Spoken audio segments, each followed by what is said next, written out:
Skutočne sa na to nedá zabudnúť. Kupóny, deficit, premiér Kučma, ale my sme si spolu so Stasom Jasinským spomenuli na mnoho ďalšieho. Za spomenutie určite stojí začiatok éry stánkov a koniec éry triezvosti. Práve v 92.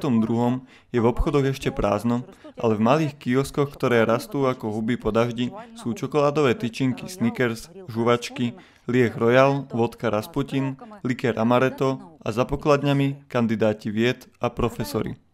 Spomeňme si v týždennom seriáli 30 krokov vpred.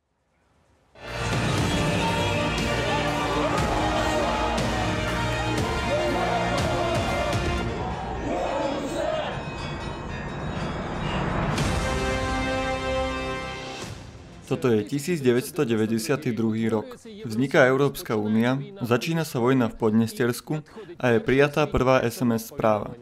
No a na Ukrajine začína prvá finančná kríza. Krajina prestáva inkasovať z Ruska ruble a čelí výzve. Za niekoľko mesiacov prejsť cestu vytvorenia vlastnej peňažnej jednotky.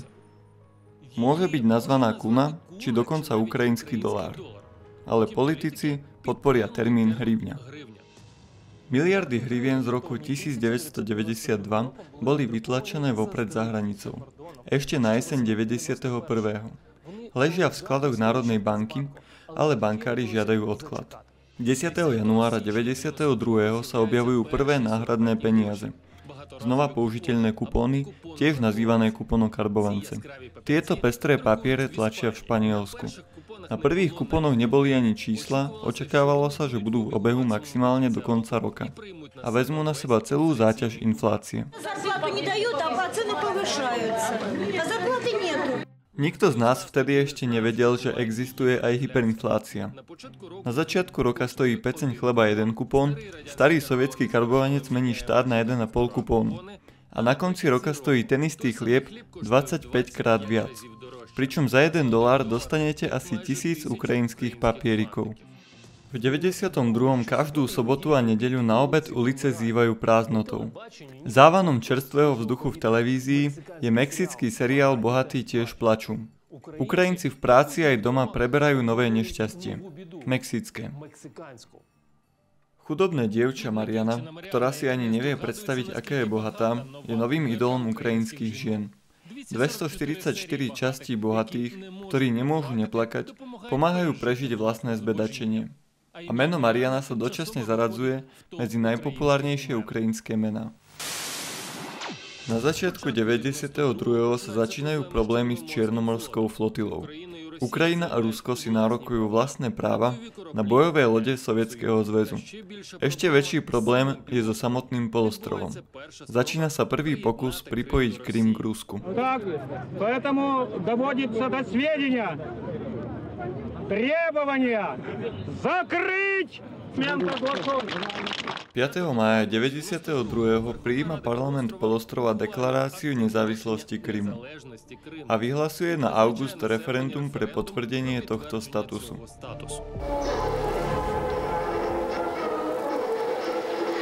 V Kieve nesedia so založenými rukami. Rázna oficiálna reakcia a neoficiálny tlak od väzenia až po malú vojnu boli natoľko presvedčivé, že o 2 týždne krymskí poslanci rušia vlastné vyhlásenie nezávislosti a referendum odkladajú. Technológia ukradnutia Krymu však prejde prvým testom a čaká na svoj čas. V 92.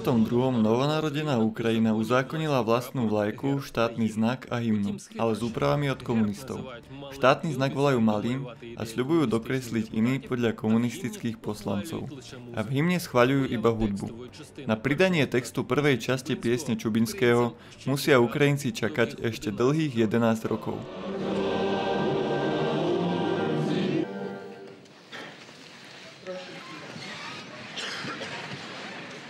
Svoje symboly získava aj celá vrstva obyvateľstva, ktorá príliš patriotická nie je. Vzniká termín nový, s povinným pridaním národnosti. Noví Ukrajinci v 92. nemajú len Mercedes S600, hrubú zlatú reťaz a prsteň na ruke. Do tejto súpravy patrí aj karmínové sako. Málo kto si už dnes pamätá, že začiatkom novej mafiánskej módy bola kolekcia talianskeho dizajnéra Gianniho Versace, predstavená na parížskom týždni vysokej módy. Avšak väčšina karmínových sák nových Rusov nebola ušitá domami módy Francúzska či Talianska, ale v lacných tureckých fabrikách. Bez ohľadu na hromadu vlastných problémov sa Moskva naďalej pokúša ovplyvňovať Kyjev. Jednou z najdôležitejších sfér je kontrola nad dušou a spojením s Bohom. 27. mája 92. v Charkove fakticky rozhodnutím Ruskej pravoslávnej cirkvi prebieha koncil biskupov Ruskej pravoslávnej cirkvi na Ukrajine. Tam rozhodujú o odvolaní lídra cirkvi na Ukrajine Filareta a vymenovaní Volodymyra Sabodana ako nového patriarchu. Filaret krátko predtým žiada Moskvu, aby dala ukrajinskej cirkvi nezávislosť. Ruská cirkev sa panicky bojí stratiť nehnuteľnosti, peniaze ukrajinských veriacich a hlavne možnosť vplývať na ich vedomie. Situácia vedie k okamžitému zjednoteniu proukrajinských komunít. O mesiac neskôr bolo vyhlásené vytvorenie samostatnej ukrajinskej pravoslávnej cirkvi Kyjevského patriarchátu.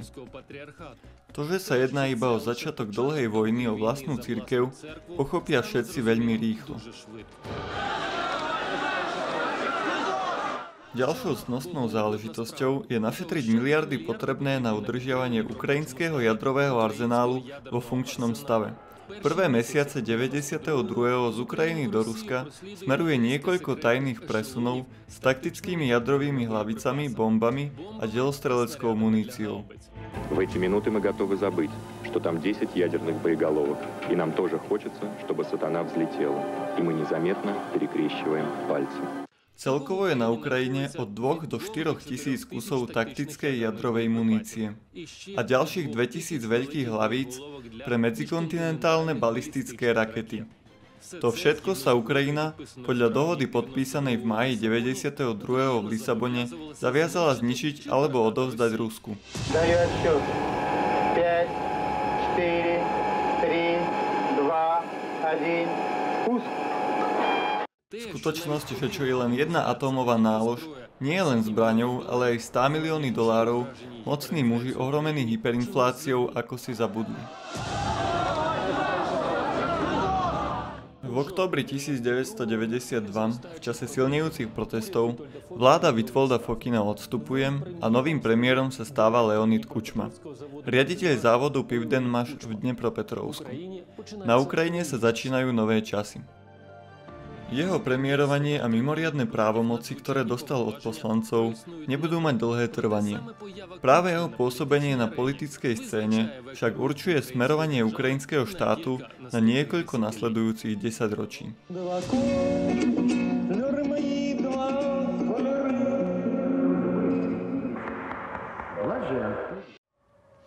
Náš seriál len naberá na obrátkach a stáva sa čoraz zaujímavejším, pretože keď vidíme kam a ako sme išli, začíname aspoň približne chápať, kam nás nohy vedú. A uisťujem vás, že rok 1993 bude mimoriadne zaujímavý.